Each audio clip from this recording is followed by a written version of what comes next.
Cabinet mission योजना का द्वितीय अति महत्वपूर्ण विषय भारत के लिए एक संविधान सभा का गठन कराना था। वह कार्य भी हो गया।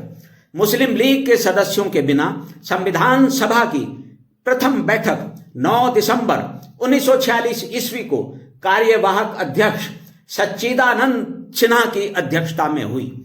11 दिसंबर 1946 ईस्वी को डॉक्टर राजेंद्र प्रसाद सभा के स्थायी अध्यक्ष निर्वाचित हो गए। देश का भाग्य जिन्ना और उनके अनुयायियों जैसे लोगों के हाथों में न छोड़ने को कटिबद्ध सरदार वल्लभ भाई पटेल ने संविधान सभा में नागरिकों के मूलाधिकारों, प्रांतीय संविधान, अल्पसंख्यकों और जनजातीय एवं बहिष्कृत क्षेत्रों से संबंधित सलाहकार समितियों के प्रमुख के रूप में ऐतिहासिक कार्य किया।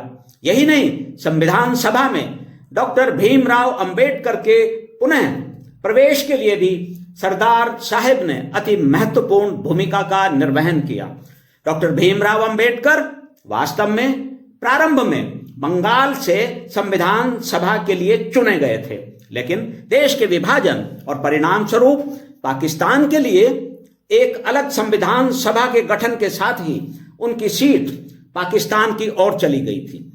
डॉक्टर अंबेडकर की सदस्यता इस प्रकार समाप्त हो गई थी। सरदार वल्लभ भाई पटेल ने, जैसा कि मैंने कहा है, संविधान सभा में उनके पुनः प्रवेश के लिए अति महत्वपूर्ण भूमिका का निर्वहन किया। इसके लिए उन्होंने काका साहेब गाडगिल और शंकरराव देव के माध्यम से सफल प्रयास किए थे। इसीलिए वे जयकर के स्थान पर बॉम्बे प्रेसिडेंसी से संविधान सभा के लिए पुनः निर्वाचित हो सके थे।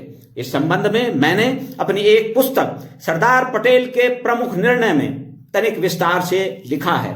तदुपरांत वर्ष 1947 ईस्वी में डॉक्टर भीमराव अंबेडकर के केंद्रीय मंत्रिमंडल में सम्मिलित होने और उसमें उनके बने रहने में भी सरदार वल्लभ भाई पटेल की भूमिका के संबंध में उस पुस्तक में मैंने सप्रमाण उल्लेख किया है। आज की पीढ़ी को डॉक्टर अंबेडकर से संबंधित सरदार पटेल की उस भूमिका और साथ ही डॉक्टर श्यामा प्रसाद मुखर्जी जैसे राष्ट्रवादी के भी केंद्रीय मंत्रिमंडल में आगमन में रही उनकी भूमिका के संबंध में अवश्य ही जानना चाहिए।